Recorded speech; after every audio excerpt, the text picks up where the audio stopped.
after 6 hours of waiting, makakaalis na rin ako papuntang Cebu.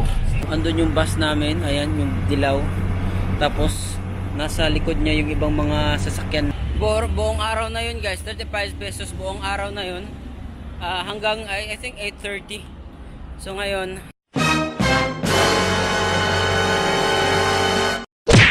okay guys, ito na yung ticket na nakuha ko dun sa pila na yon.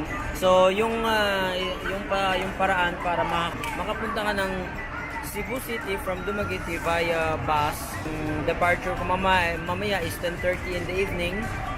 This is my first time to try this kind of trip na tawag nila daw dito tracking. Mostly kasi nag-airplane ako. Minsan nag-ferry ako. Ito na guys, yung bus namin dumating na.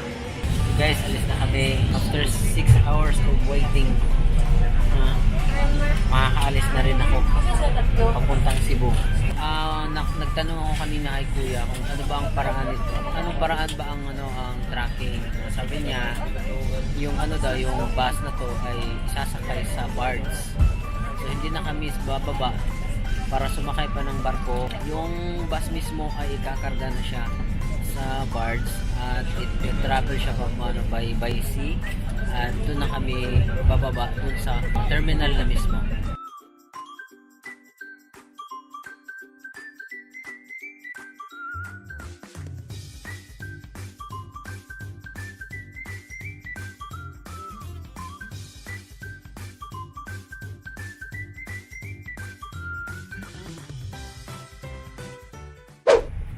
Guys, makikita nyo dito sa likod ko, ayan, yung bus namin, kinakarga na siya sa barko. Guys, ngayon pababa na kami sa bus. Ito na yung bus namin at ito yung ibang mga truck na kinakarga ngayon.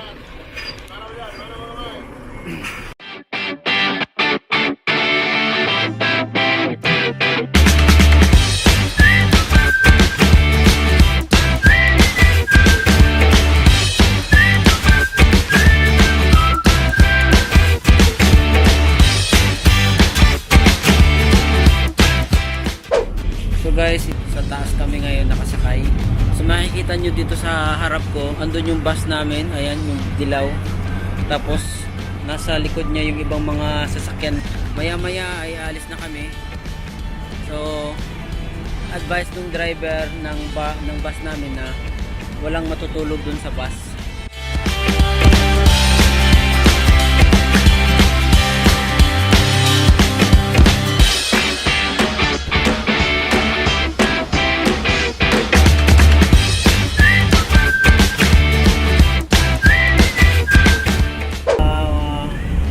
Advice ko sa inyo guys, kung pagta-travel kayo ng ganito, ng Roro sa gabi, don't forget to bring your jacket kasi napakalamig talaga kasi open space dito sa taas. Okay guys, padaong na kami sa kabilang pier. Ito na yata yung pier ng Cebu. So sandali lang guys, hindi umabot ng 1 oras yung biyahe. Napakalapit lang naman ang Dumaguete sa Cebu. Ilang minuto na lang, dadaong na kami sa pier ng Liloan, Cebu.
Kababa ko lang ng bus. Nandito na ako ngayon sa South Bus Terminal ng Cebu.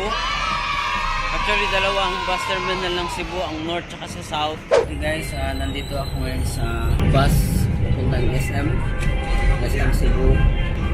Sa may Modelo. Para iwan ko muna yung mga gamit ko guys kasi napakabigat yung bag. So, para makapag-ikot-ikot pa ng medyo magalang.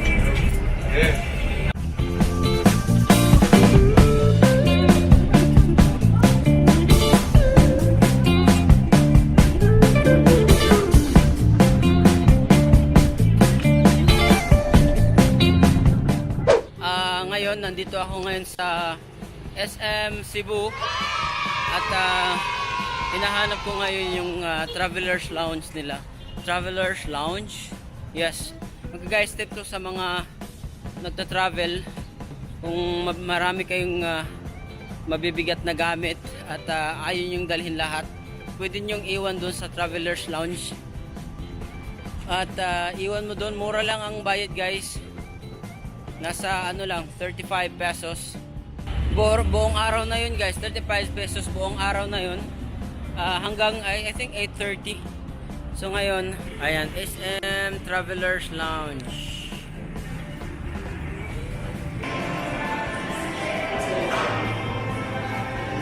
Ay. Habli na mo? Oo. Di ang bilhin niya. So guys, gawin mo lang ngayon ay mag-fill up ka lang ng form.